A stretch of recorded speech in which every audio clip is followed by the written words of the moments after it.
Graça e paz, meus amados irmãos em Cristo. Nós vamos meditar na palavra de Deus. Eu quero convidá-lo a abrir a tua Bíblia em Filipenses capítulo 4, do primeiro versículo ao versículo 9. Acompanhe aí na tua Bíblia a leitura comigo. Diz assim a palavra do Senhor. Portanto, meus irmãos, amados e muito saudosos, minha alegria e coroa, sim, amados, permanecei deste modo firmes no Senhor. Rogo a Evódia e rogo a Sintique, pensem concordemente no Senhor. A ti, fiel companheiro de jugo, também peço que as auxilies, pois juntas se esforçaram comigo no Evangelho, também com Clemente e com os demais companheiros meus, cujos nomes se encontram no livro da vida. Alegrai-vos sempre no Senhor. Outra vez digo, alegrai-vos. Seja a vossa moderação conhecida de todos os homens. Perto está o Senhor. Não andeis ansiosos de coisa alguma, em tudo, porém, sejam conhecidas diante de Deus as vossas petições, pela oração e pela súplica, com ações de graças. E a paz de Deus, que excede todo o entendimento, guardará o vosso coração e a vossa mente em Cristo Jesus. Também, irmãos, tudo que é verdadeiro, tudo que é respeitável, tudo que é justo, tudo que é puro, tudo que é amável, tudo que é de boa fama, se alguma virtude há e se algum louvor existe, seja isso o que ocupe o vosso pensamento. O que também aprendestes e recebestes e ouvistes e vistes em mim, isso praticai, e o Deus da paz será convosco. Amém. Palavra de Deus para a nossa reflexão nesta exposição bíblica. Muito bem, meus amados irmãos, vale aqui lembrar que 3 conversões marcaram a plantação da igreja lá na cidade de Filipos. A conversão de Lídia e de toda a sua casa, a conversão de uma jovem endemoniada e também a conversão de um carcereiro, bem como da sua família. Esses irmãos, digamos assim, foram instrumentos de Deus para que aquela igreja nascesse, para que Paulo plantasse aquela igreja. De fato, Paulo plantou esta igreja debaixo de tensão, debaixo de sofrimento, de açoites, de muitas dores, de privações e calúnias. É verdade que Paulo, quando escreve esta carta, ele escreve depois de alguns anos, e ele está na sua primeira prisão na cidade de Roma. Uma prisão domiciliar em que Paulo tinha liberdade para receber irmãos, amigos, para enviar cartas, para receber cartas. E ele ficou ali numa casa alugada, preso sob a tutela de Roma, dois anos. Apesar das suas dificuldades da prisão, ainda que uma prisão domiciliar, Paulo teve a oportunidade de levar ao conhecimento da guarda pretoriana o evangelho. E nesse período, a igreja, ainda que ele estivesse preso, a igreja floresceu, a igreja cresceu. A partir do capítulo 3, mais precisamente versículo 17, Paulo fala para a igreja de Filipos ser modelo do evangelho. De que forma? Combatendo os inimigos da cruz de Cristo, tendo também vidas desprendidas de bens materiais, dos deleites da carne, do próprio orgulho, focando na cruz de Cristo, na santidade, na esperança da volta de Cristo, bem como da ressurreição. Para Paulo, esta igreja, a igreja de Filipos, era considerada como que uma premiação, e por isso ele diz, minha coroa. Para Paulo, essa igreja era como que uma recompensa de Deus no seu ministério. Quando nós chegamos agora sim capítulo 4, no texto lido, nós percebemos que Paulo coloca ali uma dobradiça. Paulo faz uma transição do tema a vocação do crente para o tema a firmeza do crente. Veja comigo, versículo 1. Portanto, meus irmãos, amados e muito saudosos, minha alegria e coroa, sim, amados, permanecei deste modo firmes no Senhor. A pauta agora para Paulo e para a igreja era firmeza no Senhor. Portanto, eu gostaria de falar com os meus amados irmãos exatamente sobre isso, a firmeza do cristão. Separei aqui 7 recomendações dadas pelo próprio apóstolo Paulo para que nós possamos permanecer firmes na nossa fé. Vamos à primeira. A primeira recomendação aqui do apóstolo Paulo, sobretudo a recomendação do Espírito Santo para a tua vida e para a minha vida, para que sejamos firmes na carreira cristã, é a firmeza no relacionamento fraternal. Amados, a harmonia nos relacionamentos é um dever de cada crente, é um dever pessoal. Versículo 2 diz assim: rogo a Evódia e rogo a Sinti que pensem concordemente no Senhor. Evódia e Sinti, que eram, digamos assim, líderes ali da igreja, tinham trabalhado, cooperado com Paulo no Evangelho, mas naquela altura, elas estavam, digamos assim, rompidas, ou pelo menos em desarmonia. Na expressão aqui, permanecei deste modo firmes no Senhor, Paulo está ali, através desse imperativo, ele está rogando, ele está suplicando para que aquelas irmãs voltassem à paz e ao relacionamento fraternal cristão. Irmãos, a harmonia nos relacionamentos é uma responsabilidade pessoal, individual. A harmonia nos relacionamentos se dá para o crente somente em Cristo, somente no Senhor. Vejam só versículo 2. Pensem concordemente no Senhor. Parece-nos que aquelas irmãs estavam se esquecendo do próprio exemplo de Cristo que Paulo havia falado há pouco ali no capítulo 2, a partir do versículo 5. Acompanha aí na tua Bíblia. Paulo havia dito: tende em vós o mesmo sentimento que houve também em Cristo Jesus, pois ele, subsistindo em forma de Deus, não julgou com usurpação ou como usurpação o ser igual a Deus.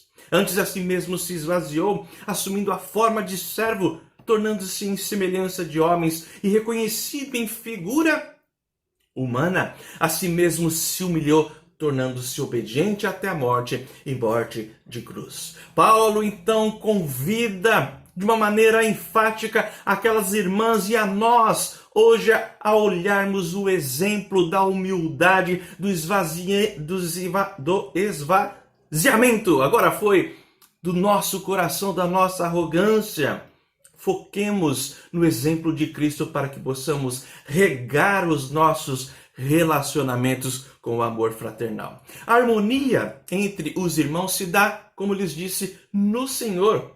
Isso nos leva a entender que se você não tem comunhão com seu irmão, você não tem comunhão com Cristo. Foi Jesus quem disse isso. Ele disse em Mateus capítulo 16, versículos 14 e 15, porque se perdoardes aos homens as suas ofensas, também vosso Pai Celestial vos perdoará. Se, porém, não perdoardes aos homens as suas ofensas, tampouco vosso Pai vos perdoará as vossas ofensas. A palavra aguda, uma palavra direta do Senhor Jesus, no nosso orgulho, na nossa vaidade. Irmãos, nós não sabemos aqui quem de fato era esse tal companheiro de jugo, mas o fato é que a harmonia nos relacionamentos pode precisar de ajuda. Veja só no versículo 3, a ti fiel companheiro de jugo. Também peço que as auxilies, pois juntas se esforçaram comigo no Evangelho. Como lhes disse, não sabemos com exatidão quem era esse irmão aí, fiel companheiro de jugo. Pode ser Timóteo, pode ser Epafrodito, O fato, amados, é que nós somos chamados a exercer o ministério da reconciliação, o ministério da pacificação. Ajude o irmão que esteja precisando de mediação, que esteja precisando de auxílio. Não coloque combustível no fogo, não faça fofoca, não tenha comentários deletérios, não fale mal dos outros. Não ouça sequer comentários que não edificam. Auxiliem, por outro lado, é o que o Espírito Santo nos fala agora. Auxiliem os nossos irmãos na caminhada da paz, na caminhada de relacionamento saudável. Harmonia nos relacionamentos é o padrão de Deus, é o padrão da vida eterna, é o padrão da glória. Paulo diz, versículo 3, cujos nomes se encontram no livro da vida. A harmonia no relacionamento é o padrão da vida eterna. No céu, na glória, na vida eterna, não haverá desavenças, desarmonias. Queridos, a segunda recomendação aqui do Espírito Santo para que sejamos e estejamos firmes na caminhada é a firmeza na alegria. Veja só, versículo 4, Paulo diz assim, alegrai-vos sempre no Senhor. Outra vez digo, alegrai-vos. A alegria do crente, ela é para além, ela vai para além das circunstâncias, daquilo que nós estamos vendo, daquilo que nós estamos vivendo. A alegria do crente não é uma condição, não pertence ou está conectada a uma condição, a um fator, mas a alegria do crente é um estado de alma, é um estado de espírito, é um estado de satisfação, um estado de contentamento. Mas na verdade a alegria do crente é muito mais do que isso. A alegria do crente está na pessoa bendita, santa de Jesus Cristo, nosso Senhor. Paulo havia dito no capítulo 3, primeiro versículo, alegrai-vos no Senhor, alegrai-vos em Cristo. A mim, diz Paulo, não me desgosta, e é segurança para vós outros que eu escreva essas mesmas coisas. Segurança para nós fincarmos a nossa confiança, a nossa alegria em Cristo. Cristo, alegria nossa. A mim, diz Paulo, não me frustra, não me desgosta. A terceira recomendação aqui do Espírito Santo para que tenhamos firmeza na vida cristã é a firmeza na moderação. A moderação deve ser conhecida, diz aqui Paulo, de todos os homens, crentes, não crentes, pais, irmãos na fé, líderes da igreja, visitantes da igreja, vizinhos, patrão, empregado. Diz aqui versículo 5, seja a vossa moderação conhecida de todos os homens. Olha aqui, que questão aguda, que questão de grande monta de responsabilidade, o fato de sermos exemplo de pessoas moderadas. Eu pergunto, você é uma pessoa moderada? Irmãos, moderação aqui, neste contexto, pode ser entendida como domínio próprio, sobriedade, equilíbrio. William Hendrickson, um comentarista muito conhecido no nosso meio, diz que não há palavra que traduza do grego todo o conteúdo aqui para o termo moderação. Na prática, nós podemos aplicar que moderação aqui significa abrir mão do direito e sofrer, se necessário for, o dano.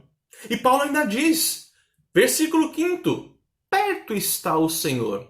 Ah, meus amados irmãos, a moderação deve ser vista por todos os homens e a moderação é aguardada, é esperada pelo Senhor Jesus nas nossas vidas. Quando Cristo olha para a tua vida, Ele está em expectativa de que você seja uma pessoa equilibrada, centrada, sóbria. O Senhor está ao nosso lado, portanto, sejamos equilibrados, não dados aos excessos, tenhamos temor de Jesus Cristo na nossa vida. Mas, por outro lado, também podemos entender que o Senhor está ao nosso lado, também para nos auxiliar, para nos fortalecer no desafio de uma vida de fato moderada, de uma vida equilibrada. Amados, a quarta recomendação aqui do Espírito Santo para a minha vida e para a tua vida, para juntos sermos crentes firmes na carreira da nossa fé, a fé cristã. A quarta recomendação é firmeza no controle, nada mais, nada menos do que no controle da ansiedade. Irmãos, a ansiedade é algo que parece-nos muito democrático, porque ela atinge a todos, cultos, incultos, crentes, não crentes, adultos e até crianças. Mas a questão é como você lida com a ansiedade. Algumas causas nos deixam ansiosos. Por exemplo, você começa a ficar ansioso, a ansiedade nasce no teu peito, nasce na tua alma quando você começa a focar, começa a se concentrar, começa a pensar mais nas necessidades, mais no futuro, no dia de amanhã, do que na soberania de Deus. A ansiedade pode até resultar, ou ser, neste caso, resultado de relacionamentos desgastados, rompidos e quebrados. Um relacionamento conjugal quebrado, um relacionamento eclesiástico, fraternal rompido, um relacionamento familiar, onde há guerras, onde há rupturas. Tudo isso levanta sobre nós e nos impinge a ansiedade. A ansiedade também pode ser resultado de uma exagerada preocupação com as coisas terrenas, com as coisas materiais. E a ansiedade, ela produz alguns efeitos nocivos em nós. A ansiedade, a primeira coisa que ela assalta, que ela solapa, que ela rouba de nós é a alegria, é a paz. Tira de nós as nossas forças, como diz Provérbios 12, 25. A ansiedade no homem ou no coração do homem o abate, mas a boa palavra o alegra. A ansiedade rouba, como lhes disse, a paz, a alegria, rouba também a nossa comunhão com Deus, a nossa comunhão com a família, a nossa comunhão com a esposa, com o esposo, com a igreja. A ansiedade pode até causar doenças, levar pessoas à depressão, promover uma arritmia, uma hipertensão, quando nós carregamos a ansiedade no nosso peito. E a cura da ansiedade, meus amados irmãos, segundo a Bíblia, começa e vem de uma vida de oração. Veja só versículo 6. Paulo diz, não andeis ansiosos. Paulo não está falando que a gente não fica ansioso por uma causa, por alguém que amamos. Mas Paulo está dizendo, não tenha prática, não seja uma pessoa que viva de uma maneira ansiosa. Não viva ansioso. Não andeis ansiosos de coisa alguma. Em tudo, porém, sejam conhecidas diante de Deus as vossas petições pela oração, pela súplica, com ações de graças. Amados, Paulo fala sobre petições, isto é, pedidos, súplicas. Apresente, amado irmão, amada irmã, a tua necessidade, a tua causa a Deus, em oração, em súplica. O apóstolo Pedro diz na sua primeira carta, capítulo 5, versículo 7, lançando sobre ele toda a vossa ansiedade, porque ele tem cuidado de vós. Paulo fala aqui em oração. A oração envolve aqui talvez o aspecto mais da adoração ao ser de Deus, da contemplação dos seus maravilhosos atributos, dos seus atributos eternos. Então a cura da nossa ansiedade é quando a gente suplica a Deus, quando a gente adora a Deus, quando a gente rasga o coração em petição, mas também quando a gente conduz a nossa mente e o nosso coração cativos ao ser santo, ao ser soberano, ao ser majestoso, ao ser cheio de graça e de misericórdia de Jesus Cristo, nosso Senhor. E devemos fazer isso em ações de graças. Não fique apenas pedindo, não fique apenas suplicando, mas agradeça a Deus as bênçãos derramadas. Quando você agradece, você começa a recordar os feitos de Deus, os livramentos de Deus, a bondade de Deus sobre a tua vida. A cura da ansiedade não vem de um livro da autoajuda, não vem da psicologia moderna, do existencialismo filosófico, do pensamento positivo e também não vem do ansiolítico. A Bíblia diz: na tua presença, Senhor, estão os meus desejos, todos, estão as minhas ansiedades, todas. E a minha ansiedade, diz o autor, não te é oculta. E assim nós vamos experimentando a cura da ansiedade.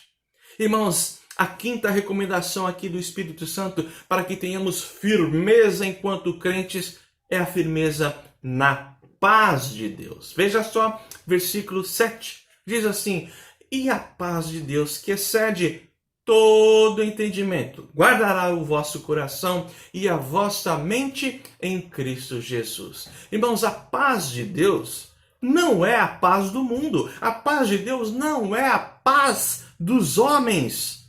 Versículo 7 deixa isso muito claro. E a paz de Deus. O consolo de Deus. A paz de Deus que inunda a nossa alma, que às vezes está num quarto escuro, frio, e o raio ou os raios de luz da paz do Senhor vem aclarar e vem pacificar e aquietar a nossa alma e o nosso coração.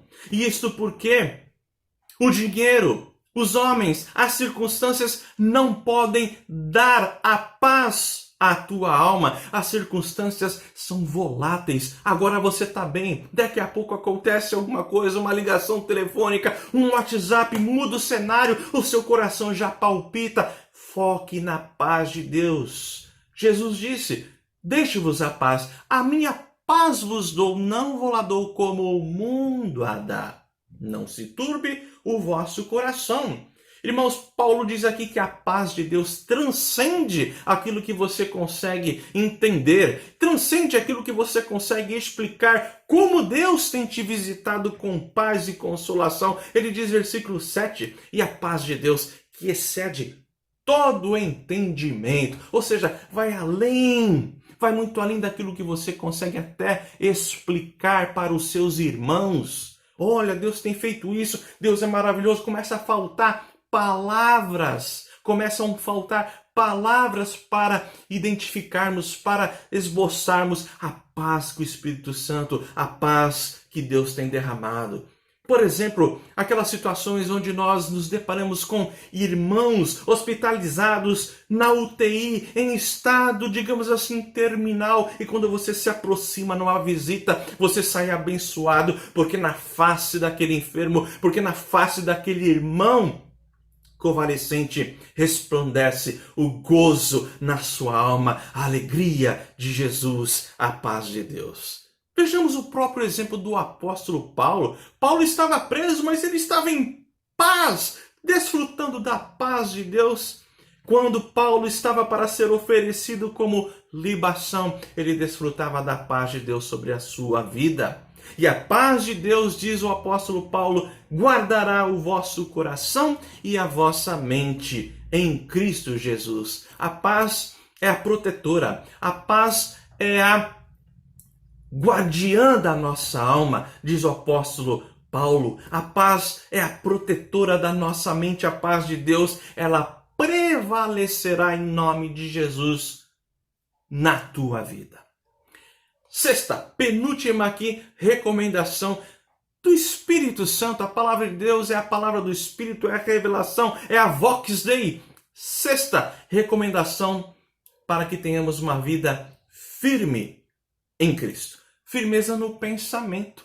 Veja só o versículo 8.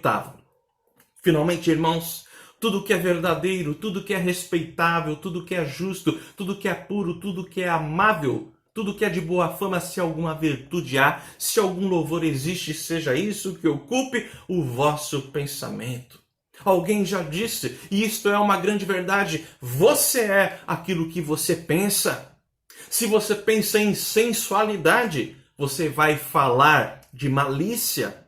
Se você pensa só em dinheiro, você vai cobiçar. Se você pensa em levar vantagem em tudo, você vai mentir. Mas a Bíblia diz que você tem a mente de Cristo, nós temos a mente de Jesus. Você precisa, eu preciso, todos nós precisamos pensar, aprender a pensar biblicamente. Precisamos crescer nisso, pensando com a mente de Cristo, enfrentando assim as circunstâncias, as lutas, as adversidades, os dissabores. Irmãos, e para encerrarmos aqui, a 7ª recomendação do Espírito Santo para que tenhamos uma firmeza na nossa fé, a firmeza do cristão. 7ª recomendação, firmeza na prática da palavra de Deus. Irmãos, aqui está o ponto, digamos assim, firme, rotundo, contundente de tudo que você ouviu até agora. Se você escorregar aqui, se você for apenas um ouvinte negligente da palavra de Deus, todas estas bênçãos você deixará de desfrutá-las. Versículo 9 diz assim: o que também aprendestes e recebestes e ouvistes e vistes em mim, isso praticai, e o Deus da paz será convosco. O que o Espírito Santo está nos dizendo aqui é algo pontudo, é algo agudo.